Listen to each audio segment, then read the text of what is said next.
ایک یہ بھی ہے زمانہ، ایک وہ بھی تھا زمانہ۔ تحریر و پیشکش سلمان نسیم شاد۔ کبھی آپ نے خود سے یہ سوال کیا ہے کہ پیسہ، مقام، عزت، دولت، اولاد اور آسائشیں سب کچھ حاصل ہونے کے باوجود دل کے کسی گوشے میں ایک مستقل سی بے چینی کیوں بسی رہے؟ ایسا کیوں ہے کہ سب کچھ ہونے کے باوجود بھی کچھ نہ ہونے کا احساس ہمیں اندر ہی اندر کھوکھلا کرتا رہتا ہے؟ یہ وہ انجانی سی خلش ہے جو نہ کسی کمی کا نام لیتی ہے اور نہ کسی واضح محرومی کی نشاندہی کرتی ہے، مگر دل کو اداس اور ذہن کو بے قرار رکھتی ہے۔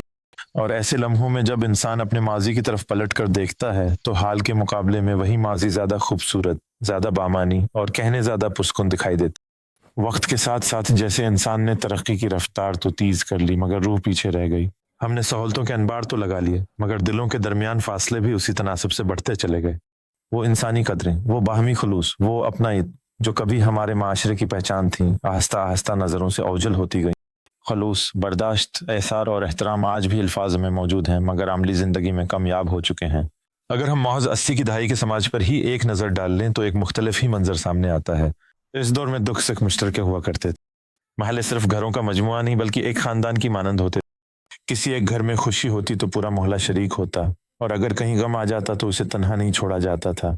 رشتے دار، دوست اور پڑوسی ایک دوسرے کے دکھ درد کو اپنا سمجھتے تھے، نہ کہ رسمی تعزیت یا وقتی ہمدردی تک محدود۔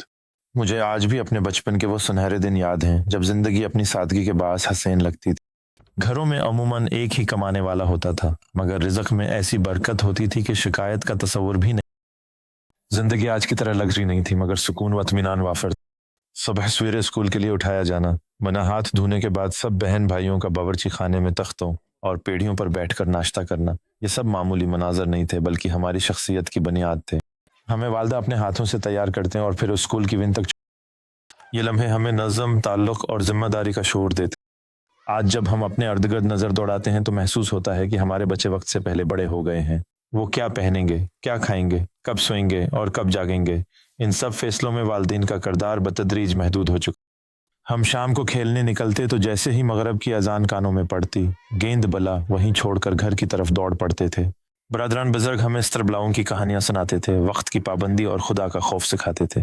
آج اگر کسی بچے کو ایسی بات سنائی جائے تو شاید وہ مسکرا کر نظر انداز کر۔ اس دور کی خواتین گھروں کی موز منتظم نہیں بلکہ گھر کی روح ہوا کرتی۔ وہ نہ صرف بچوں کی پرورش کرتے بلکہ تنہا گھر کی تمام ذمہ داریاں گھروں میں تندور کی روٹی کم ہی آتی تھی۔ خواتین اپنے ہاتھوں سے تازہ آٹا گوندھ کر نرم اور پھولی ہوئی روٹیاں بنایا کرتی تھی۔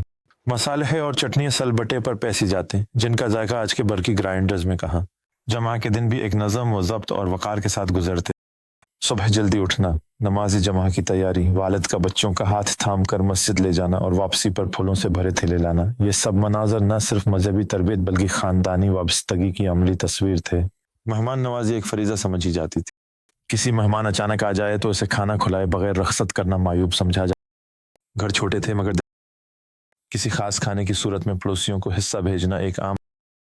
عید اور تہوار محض تقریبات نہیں بلکہ رشتوں کو جوڑنے کا ذریعہ ہوتے تھے۔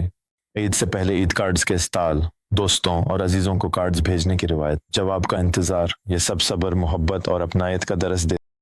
شادی بیاہ میں کئی دنوں تک جاری رہنے والی رونقیں خاندانوں کو جوڑتی تھیں۔ ڈھولک کی تھاپ، گلگلوں کی خوشبو اور مشترکہ خوشی، یہ سب مل کر رشتوں کو مضبوط بناتے تھے۔ آج یہی تقریبات چند گھنٹوں کے رسمی اجتماعات تک محدود۔ یہ سب وہ روایات تھیں جو ہمارے بزرگوں نے ہمیں ورثے میں دیں۔ بدقسمتی سے ہم اس ورثے کو سنبھال نہ سکتے۔ ٹیکنالوجی نے سہولت تو دی مگر انسانوں کو ایک دوسرے سے دور بھی کر۔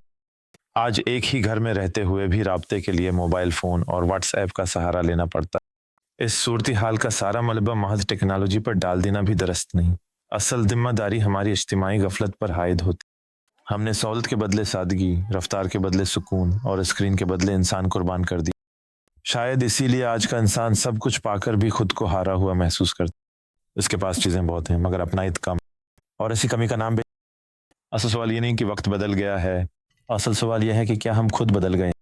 اگر ہم آج بھی ایک دوسرے کو سنیں، بزرگوں کو وقت دیں، بچوں کو لمس دیں اور رشتوں کو رسم نہیں بلکہ ذمہ داری سمجھیں تو شاید آنے والی نسلیں یہ نہ کہیں ایک وہ بھی تھا زمانہ، بلکہ یہ کہیں یہی وہ زمانہ ہے جس نے ہمیں دوبارہ انسان دکھ سکھ کبھی مشترکے ہوا کرتے تھے، اپنا ہو یا بیگانہ۔